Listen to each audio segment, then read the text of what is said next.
What's going on, everybody, and welcome back to Comic Breakdown. In this video, we are jumping into the Fall of X with Children of the Vault issue number 1. Now, in the past, what we had seen is that Forge created essentially the Matrix. This put the Children of the Vault into a deep sleep. This prevented them from trying to take over everything. Because we already saw that when the Children of the Vault finally do come out of the Vault, mutant kind would fall, the world would fall, the galaxy would fall. And so with Krakoa going into hibernation, everything that Forge had set up to keep these guys in check is gone, which means it is time to wake up from their dream. And everybody's wondering what's going on with Bishop, what's going on with Cable. We already saw that Kate Pryde is back to being Shadowcat. With the fall of X, with the fall of Krakoa, the destruction of the Quiet Council, there are no more rules.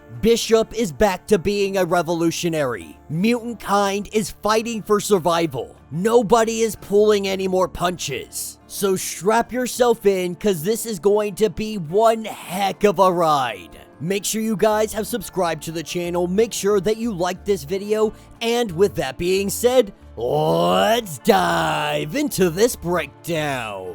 Alright gang, so the first thing I want to say as we dive into this issue is that Darwin is not in this issue. Now we can definitely expect to see him at some point in time, but Darwin has been locked in this vault for a very long time. We're gonna see exactly what has happened to that mutant over this amount of time. Hopefully we're gonna see him. Now this is only 4 issues, so maybe they're saving him for something else. Either way, we know that Darwin is in the vault. But this is what takes us to Ecuador, the vault after the fall. It doesn't take long for Serafina and all the others to awake from this dream. But when they come to, Serafina is the first to know. She gathers herself and machines, all machines of Earth. They tell her secrets at nearly the speed of light. At first, it's a how dare they. But then she knows what has happened. They know that the mutants are the one to do this. Their dream was their prison. As everybody prepares to crush mutant kind, Serafina lets them know that the world has changed. The mutants are gone. The dream is over and they are finally free. As they return to the vault, the city must be informed. You see, the Children of the Vault, they only really started everything they did because they saw mutant kind as a threat. That is why mutant kind has been their main target. That is why they have stayed in the vault for so long. They needed to surpass mutant kind in powers, abilities, omega level, etc, etc. They needed to be able to crush mutant kind. And now that mutant kind is off the board, there is no need for the violence that we had once seen. Now that mutant kind is gone, the Children of the Vault are gonna take a new approach. This is what takes us to northern Chile weeks later, as a young boy walks through all of these lithium fields. A young boy by the name of Rodrigo. What he sees above his head is a giant city. A city floating and coming down to the world.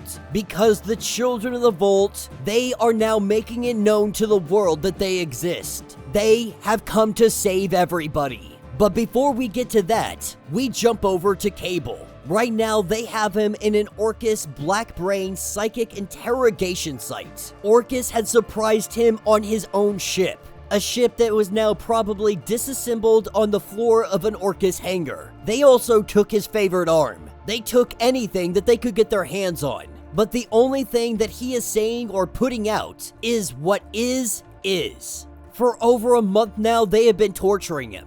They have tried everything, from the SHIELD Patriot probes all the way to psychic scalpels. They even tried talk therapy. When everything else failed, they went back to the all-time classic of pain and torture. Having Cable is one of the most precious assets they could ever get. Orchis wants his secrets. They want to know everything he knows about the past, the present, and especially the future. But the only thing they get out of Cable is those 3 words. What is. And while they have been studying him, he has also been studying them. The bubble he is in is a thought impenetrable designed to hold Xavier-level telepaths indefinitely. Left on his own, Cable would have escaped in about 3 more days. But sometimes, things just move fast. A lot can happen in 3 days. With a giant explosion, the Orchis soldiers get ready to open fire. But Cable doesn't have to do anything, as these soldiers are taken down very quickly. This is where we have the arrival of Bishop, another refugee from the future. Cable and Bishop have a long, bloody history together in the far future, and truthfully, Cable would rather accept help from Apocalypse. But Cable has really adopted the philosophy of accept what you can't change and change what you can. As more Orchis soldiers descend down on them, Cable uses his powers and says, wait, that these soldiers know us. Just like that, these Orchis soldiers are now on their side. In a moment, they realize that they are actually mutants. They are all Krakoan spies,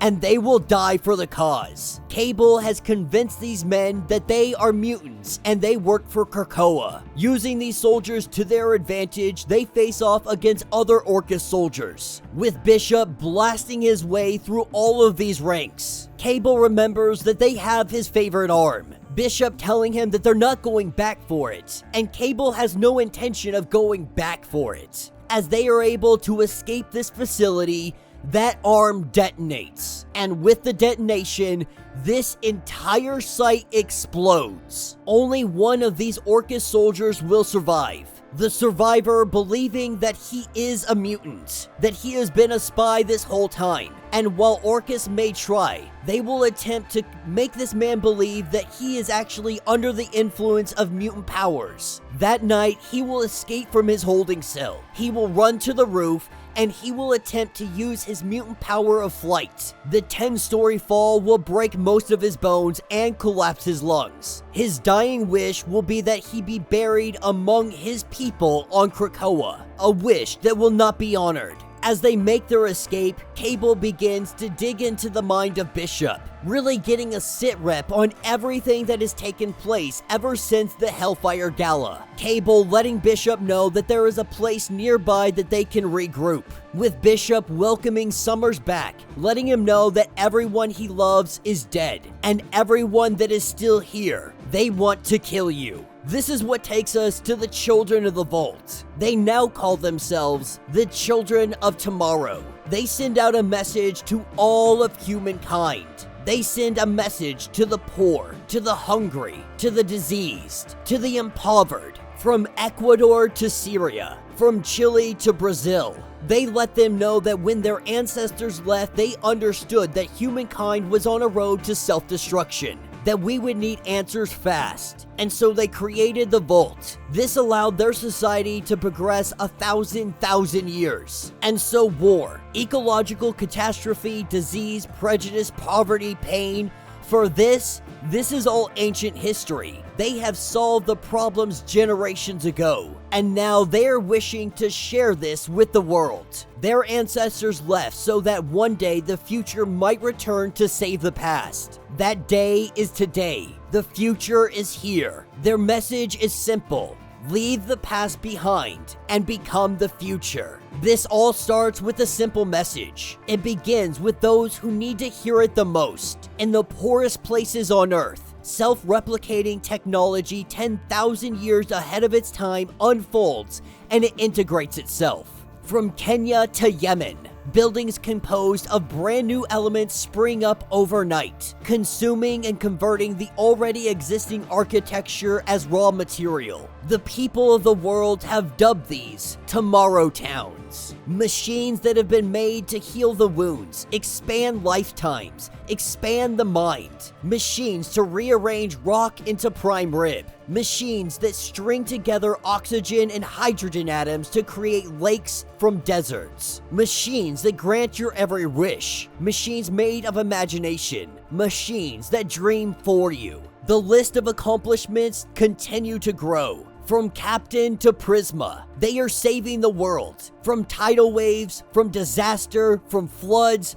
anything that you could think of. The children of tomorrow are here saving the day. At first, the governments fight against this, believing that it is a violation of sovereign territory. But the children get things done. Public opinion is with them, and the message spreads. Become the future. The children are too big of a problem for the world's leaders to solve. And so for the first time, they decide to do nothing. Even Orchis, high on victory and paranoia, they refuse to confront the children. They have decided that the children, they are a secondary concern, that their job right now is only to observe, that before they take on the children of tomorrow, they must first deal with mutant kind and what is left of them. After 1 month, the entire world has been changed. On the streets, in living rooms, in office buildings. This is what takes us over to Hell's Kitchen. And Cable, he is the first to say that he is surprised that cities are still standing.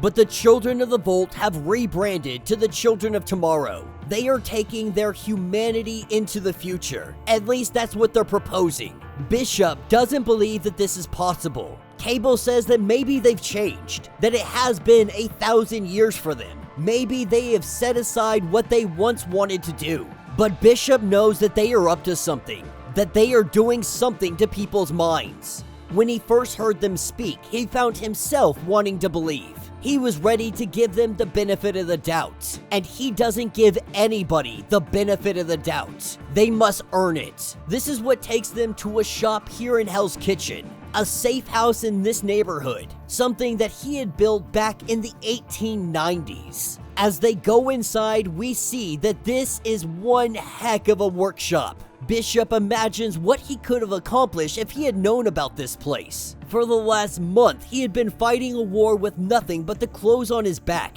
and whatever he could steal. Here, he's got weaponry, he's got machines, he's got anything that you could possibly think or need to fight a revolution. But he puts away the what-ifs. All that matters is the list. During the day, he was sleeping, under bridges, in basements, wherever he could find.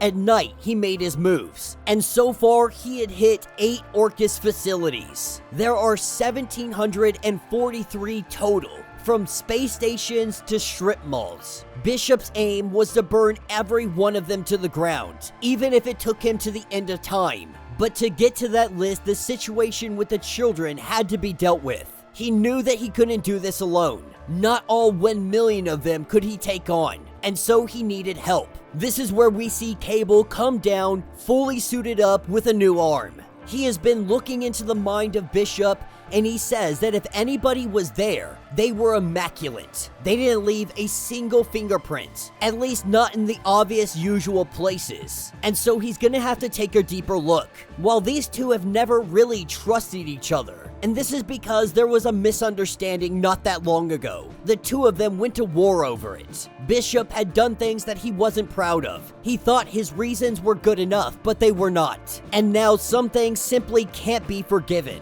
But whatever else these two are, they are both mutants, which means right now they need each other more than ever. With Cable digging into his mind, he finds something. There seems to be a spot on his mind. He missed it because it's not telepathy. He doesn't know what it is, but it is growing. Loading his nurse tattoo, they begin to go in and see exactly what this thing is. And what it is a virus. Now that he knows where to look, it is obvious. Someone would have caught this before, but most telepaths are dead after the Hellfire Gala, taking him into the next room saying that he wants to show him something. Bishop's a little worried, maybe he needs to be wearing a hazmat suit or something of that nature.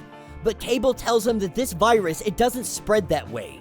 While he is technically infectious, it is a person-to-person virus. It spreads the way that ideas spread. This is some high-level engineering. The technology something like this would take.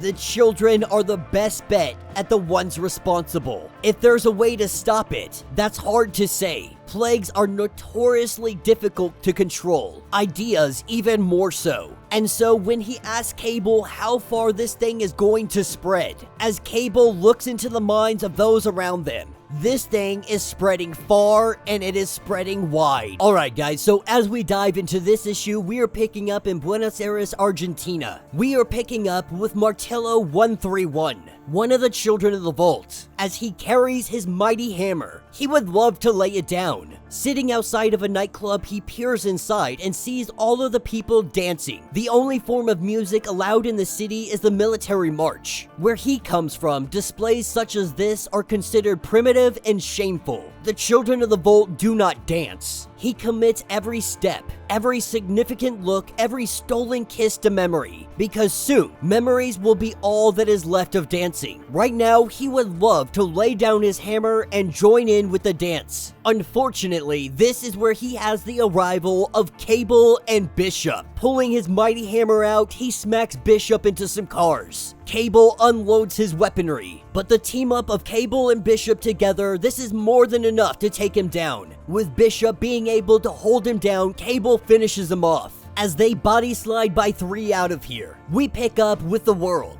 High above the clouds in their sentient city, the children of tomorrow look down on the world familiar by the day. Tomorrow Town self-replicating. And as bigger problems present themselves, the children get involved directly. Like when an army of the undead zombie Avengers from Earth 2149 make their arrival, the children are there. We have Jean Marie. She prays to God for salvation, but what they find is a Tomo 82. All over the city, the living and the dead feel electrons shift in their orbits. Molecules split apart and recombined as material reality itself reshapes by Atomo's will. Atomo rejects the separation between states. Stone becomes steam, matter becomes energy, fear becomes joy, and death becomes life. When Super Guardians attack, the children are there. When an attack from the negative zone anti-zealots come, the children are there. When Shuma Gorath attacks in Mogadishu, the children are there. When they subdue a fallen former Herald of Galactus, the children are there. The message is spreading across the world. Become the future. Now this is what takes us into the mind of 131. On the outside, Martillo is being interrogated by Cable, and Cable is letting him know that he was there the first time they crawled out of their little hidey hole. Cable doesn't believe much has changed with them. He still believes that they are trying to conquer the world. Now Martillo says that they can't be judged for that it was 1,000,000 years and 1,000 lifetimes ago. But Cable really wants to know about the message. He knows that it is some kind of virus. He wants to know exactly what it does. Now Martillo says that it's better not to question the message, but just to accept it. Cable knows that they are trying to be pacified. He only wants to know when is it that they finish the job. And Martillo finds it funny. A lonely little mutant. He may be from their future, but to them, he is still in the Stone Age. And he knows Cable is digging through his mind right now. This is where we see the stone statues come alive, and the battle inside of the mind begins. But Martillo says that he empathizes with Cable, that he is technically on his side. They believe that they were building a better future, that future had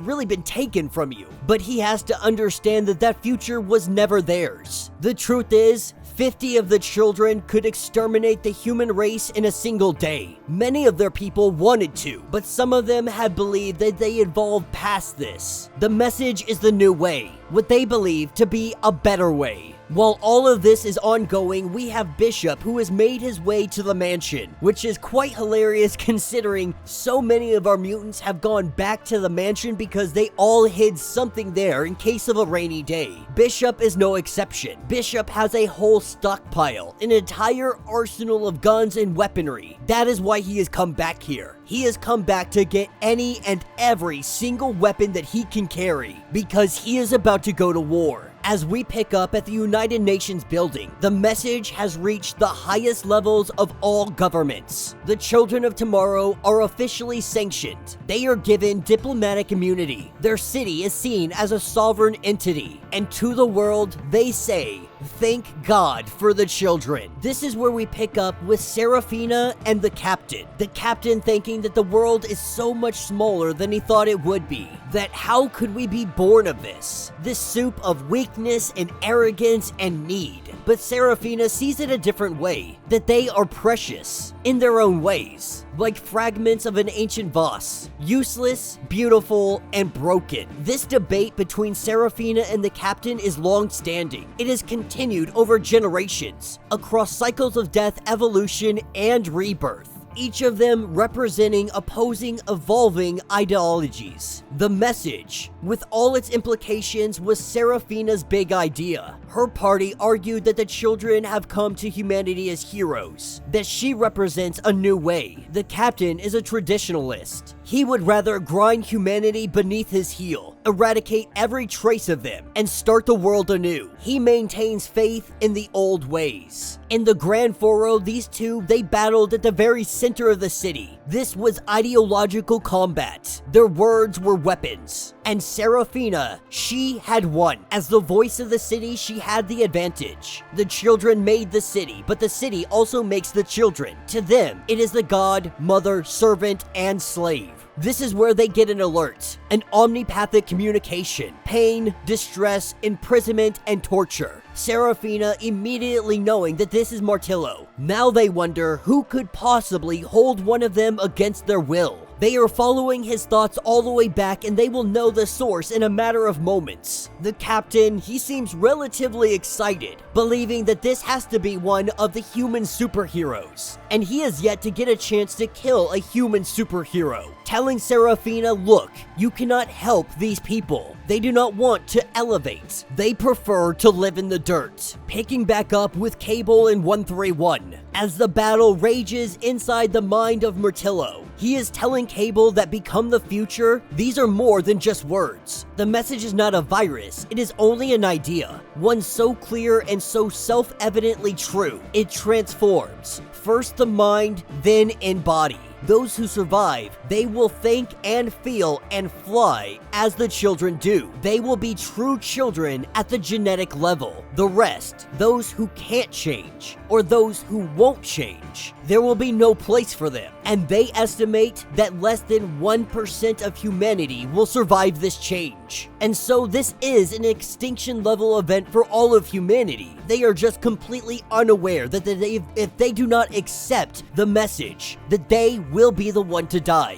The children of the Vault have already assumed most of them will not make it. Serafina may have won, but humanity still get wiped out. Only a small percentage will actually survive. Mutants may have projected that the human race would be gone in 20 years. The children of the Vault, they have gotten that down to 6 months. They have been getting ready for this for 200 years. Ever since they escaped the mutant dream, they went back into the Vault and they waited. For them, 200 years passed. They had 200 years of sharpening their knives, 200 years of raising their hammers. They cannot be stopped. With Cable able to defeat him inside of his own mind, breaking it open and getting the secrets that he needs. They may believe that they are the future, but Cable is from the future, and he never saw him anywhere in it. This is when Martillo knows that his people are here. They have come to finish off Cable, that it is all done.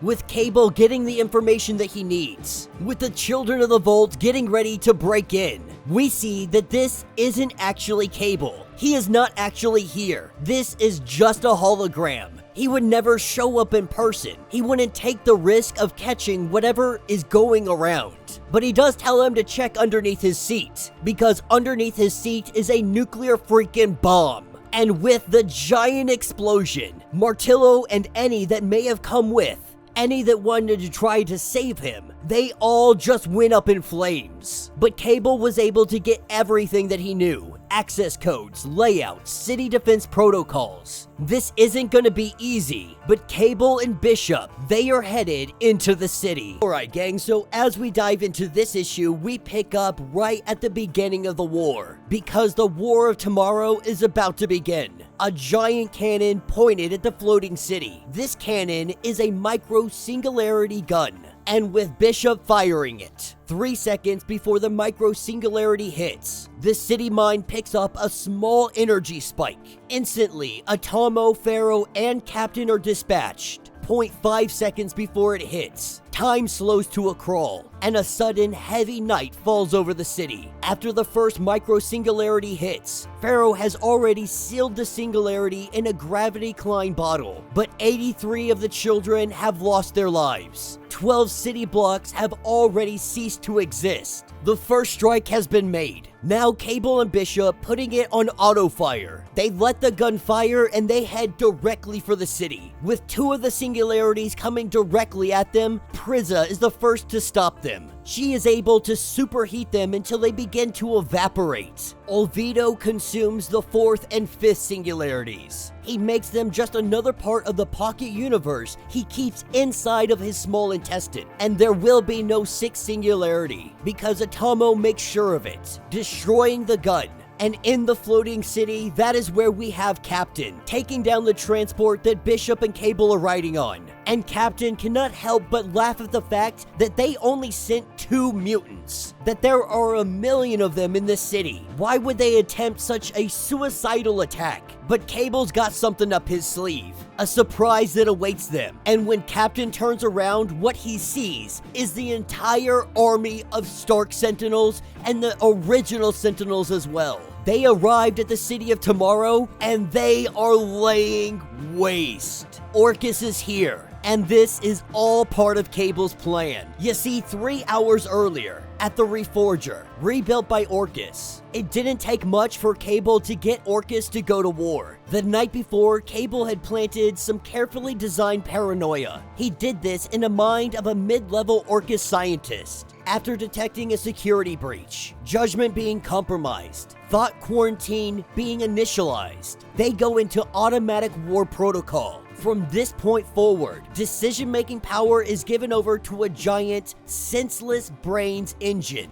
what they call the quantum strategy engines. After 23 seconds of intense analysis, of calculation, the system has concluded that the city and its children, they are the primary target for Orchis, that every resource should be immediately mobilized for this frontal assault. From their headquarters on the surface of the sun, Orchis sends down soul hammer strikes, but the city mind quickly counters. Force field batteries blossom, deflector shields rise like flocks of birds. And what the city cannot deflect, the children absorb. This is where the captain goes on to let everybody know that this was all a mistake, that they shouldn't have let humanity survive. They should have wiped them out exactly like they had planned to. They tried doing the message like Serafina had asked, and Serafina doesn't understand why the message didn't work. Orchis shouldn't be attacking them. But the captain isn't necessarily disappointed. While he wanted to face off against the world's heroes and not tin cans, he cannot help himself but love that he is in the current midst of battle. And so while he tears apart Stark Sentinels, we pick up with Bishop and Cable, currently fighting off as many waves as they can take. And while doing so, they're arguing over who has the better rifle. The way that Cable sees it, the Omega-1 Pulse Rifle. It has better range, better accuracy, and more destructive power. That it is a gold standard of personal weapons of war. Bishop, on the other hand, he believes that the P832 0-point plasma cannon, it is the superior weapon, artificial star for a power source, and it's made of self-repairing smart metal. Only a few had been made in the 43rd century during the Beyonder Phoenix War, and Cable already knows this because he has 3 of them. And he still argues that his rifle, the Omega-1 Pulse Rifle, is the better weapon, as we have one of the children running in on Bishop, a blade in his hand, the function of his will. Its edge is honed in 2 dimensions. With one blow, he can slice atoms, slice through space-time, separate the strands of DNA. But before he can even reach Bishop, we see him go up in flames. Cable proving his point, at least to his eyes, that the Omega-1 Plus rifle is the better gun. As the 2 of them continue to argue while the battle is ongoing, Cable letting Bishop know that he is a miserable sack of you-know-what. Bishop returning the insult by saying that in the 26th century, you made an entire death cult that tried to come after me, what is known as the Order of the Fallen Bishop. And Bishop must admit that they got surprising staying power. There's a full 300 years that he can't walk around the streets without looking over his shoulder. And Cable in this moment admits that he's an awful SOB as well. But this is when the two of them go their separate ways, each of them having a mission. We pick up with Serafina. Serafina is sensing some kind of force that is unaccounted for. As she switches to oversight, assessing the situation, she can see through time, across space, and into hearts. She sees humankind's hopes falling from the sky like ancient wrecks. She sees Captain smile for the first time in like 8 generations. He is conquering coded. In every life, he lives for this, as he smashes sentinels left and right. While this is happening, we have Murte that is being released. Now Murte 13. He was something that was discontinued. The children didn't believe that they needed any kind of avatar of death, if you will. But now they are seeing that maybe they thought prematurely. The time again has called for murder and mega death. Extinction by fire. Serafina's seeing that they will win, that they cannot lose. But then she sees something else, something beyond all of it, behind everything. Getting this view, that is when she sees an enormous exterior to space, arranging events like flowers, an immense intelligence, one that is thinking vast and terrible thoughts. With Serafina falling from the sky, what she says is that it is coming. It is coming, it always has been. The Dominion is coming. With Serafina passing out just for a moment, when she wakes back up, she rushes to the city mind. She is saying that the city doesn't know. It doesn't understand that these humans, they are not what they seem, that their strategies are compromised. Their information is incomplete. She says that the humans are not alone, that they are not even in control, that it wears them like a glove. A mind beyond comprehension is forcing their every move. Serafina hearing a voice, the voice of Cable saying that he is flattered, but they are giving him too much credit, because saying that they are forcing their every move. The truth is, nobody is holding a gun to their head, much like Cable is right now holding his giant gun directly at the city mine. We are picking up in the city of tomorrow. We pick up with Cable having his gun pointed directly at the city. And in the last issue, we believe that maybe Sinister, the Sinister Gene, had taken over Cable. By the way he was talking, it really did seem that way. But as we jump into this issue, we see that is simply not the case, telling everybody to back up or he is going to scrap this city. We pick up at the Reforge, Orchis' base on the surface of the sun. This thing, it bursts 1,000 sentinels per hour. This is the main body of the Orchis attack force. From the Reforge, these repurposed murder mutant machines, they are sent directly to the city of Tomorrow, to all the Tomorrow towns all over the planet. This is where we see from in the Reforge. We have one of the children showing up here. With a tear coming down his eye, he pulls something out, and we see a devastating explosion. The children of Tomorrow sent a suicide bomber to the Reforge, taking out their means of being able to produce sentinels.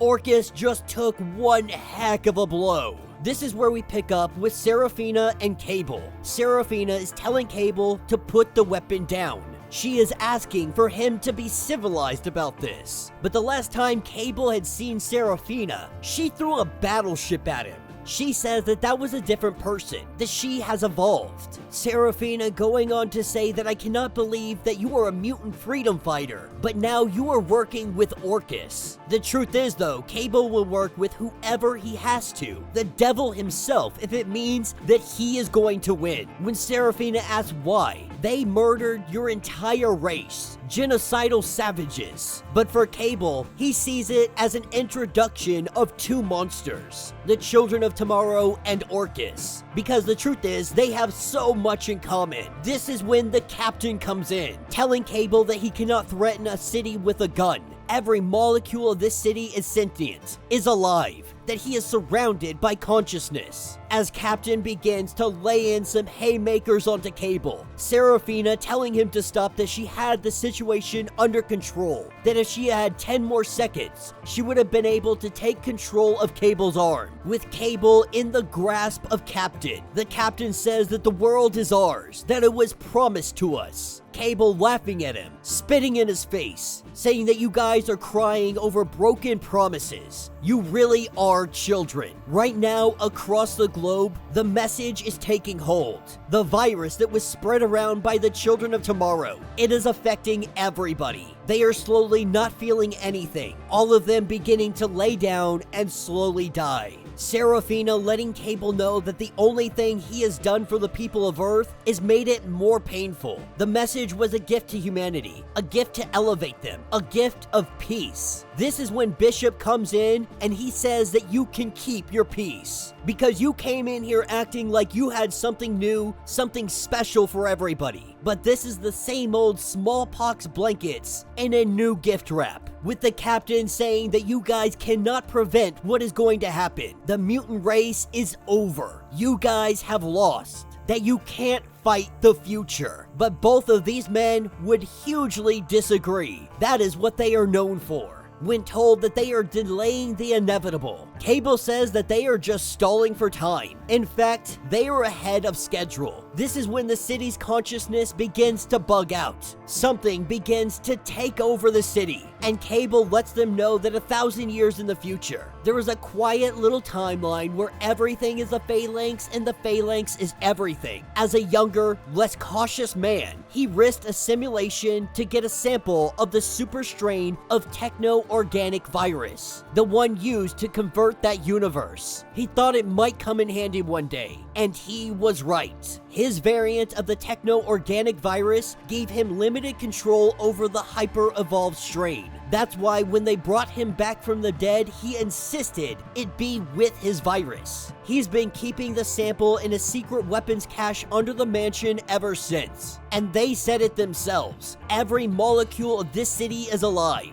The city is one big brain, which means every inch of it is a potential exposure site. On his way here, he spread it all over the place. The gun in his hand. It is not a gun, but it is a syringe. Cable infected the city, and he tells the children of tomorrow to think of it as a gift of peace. It has already corrupted their core AI and converted 10% of their city to techno-organic matter. At this rate, the whole city will be taken over in 24 hours. And this is only the beginning. Once it forms its Babel spire, it will send out a signal, and it will send a cannibalistic world that feeds on solar systems. Serafina saying that you really think you won, but the original techno-organic virus, it is in our database. The city is fighting your infection already, that they will develop a cure long before it spreads, long before it can generate any kind of spire. Cable saying that maybe 1,000 years in the future, this virus consumed an entire planet of post-humans. But maybe the post-humans win.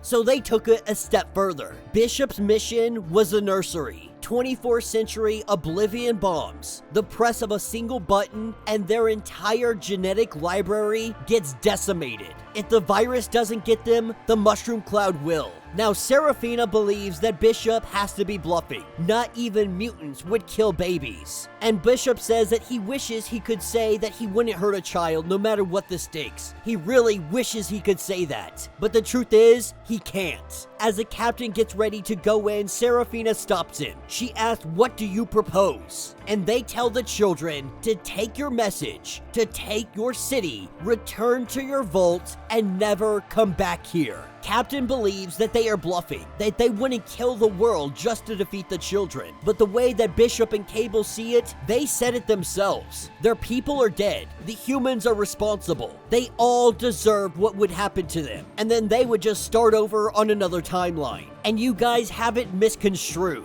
We are not the X-Men. The X-Men were pushed into a meat grinder. There are no X-Men. You have two soldiers standing before you with nothing to lose. But maybe you're right. Maybe we are bluffing. But can you really risk that given our history? You talk to machines. You see through time. Why don't you go ahead and check out if it is worth the risk? Serafina looking into this, she says that they cannot risk the future. When she speaks for all the children of tomorrow. With a few words spoken, the message, the virus that was spread around by the children self-destructs. Everyone returns to their normal selves. Both sides lay down their arms, collect their dead, and say their piece. Serafina now understanding that the captain was right, that she was too gentle. She suspects that she won't be in the future, but she does say that we could have saved them. Something unthinkable is coming. She has seen it. They could have saved all of them. Bishop saying that he is more than willing to take that chance. The children fold up their city like an old map, and they return back to where they belong. The rapid breakdown of the tomorrow towns continues to confuse scientists now. Only a few weeks ago, it was discovered that the unstable elements of the futuristic metropolises, they were rapidly degrading into potent toxins. This left millions displaced, more trapped in collapsing poisonous cities. The children of tomorrow have been defeated, and humanity has paid the cost. And that will be the end of this issue. So let me know what you guys think down in the comments. Not a bad way to take this story. A little disappointed that the Sinister Gene isn't in Cable, but I guess we can expect that with how powerful Cable actually is. A very unique way to take down the Children of Tomorrow. What's crazy is the Children of Tomorrow, they could have beat the Phalanx. They could have won that fight, but the failsafe that Bishop put in place, saying even if you defeat the Phalanx, we're gonna blow up every single genetic marker that you have ever stored away. So even if you defeat the Phalanx, which is such a feat in itself, you're still gonna lose. Absolutely brilliantly done. One of my big disappointments of this series is we did not see Darwin. Darwin has been in the city for 2 years now, which means for him it has been thousands of years. We haven't seen his evolution. We don't even know what he is at this point. Hopefully this is something that they come back to, but with the children tucking away and going home, we can't suspect that Darwin is ever going to show up again. At least not until someone goes to try and open up the vault themselves. I was really hoping for an opportunity to just a little nudge at what he might be up to, at what he might have become after all of these years of literally being the epitome of evolution itself. What would Darwin become, given thousands of years to be able to truly evolve into something more? But at least for the time being, we're not going to get any more on what is going on with Darwin or the Children of the Vault. I'm sure eventually we'll come back to it. Hopefully, we'll come back to it. But you guys know how they are with the X titles. They'll drop a story and then they'll wait 2 or 3 years before they ever give it closure. I mean, hell, we just finished up everything going on with Mikhail Rasputin. That's a storyline that has been building for freaking ever. And it has just come to a close within the last couple of weeks. But not a bad story. We knew that the Children of the Vault would definitely be a threat on the horizon once mutant kind was taken off the board. This was a very unique and fun way to take down the children while also making it grounded in reality and making it very realistic on the aspects of how to take them down. But let me know your thoughts, let me know your theories if you would like to get completely caught up on everything going on with this series. You can check out the link in my description as well as the top of this video. It'll get you completely caught up on everything going on with this series. If you would like to support the channel, you can always do so by joining the channel membership. Much like Patreon, having multiple different tiers, from $1 to $50, from loyalty badges to comics every single month. Not only are you helping out the channel tremendously, but you are getting tons of perks in the process. If you're unable to do this, do me a favor, subscribe to the channel, like this video, hit that notification bell, and with that being said, until the next breakdown.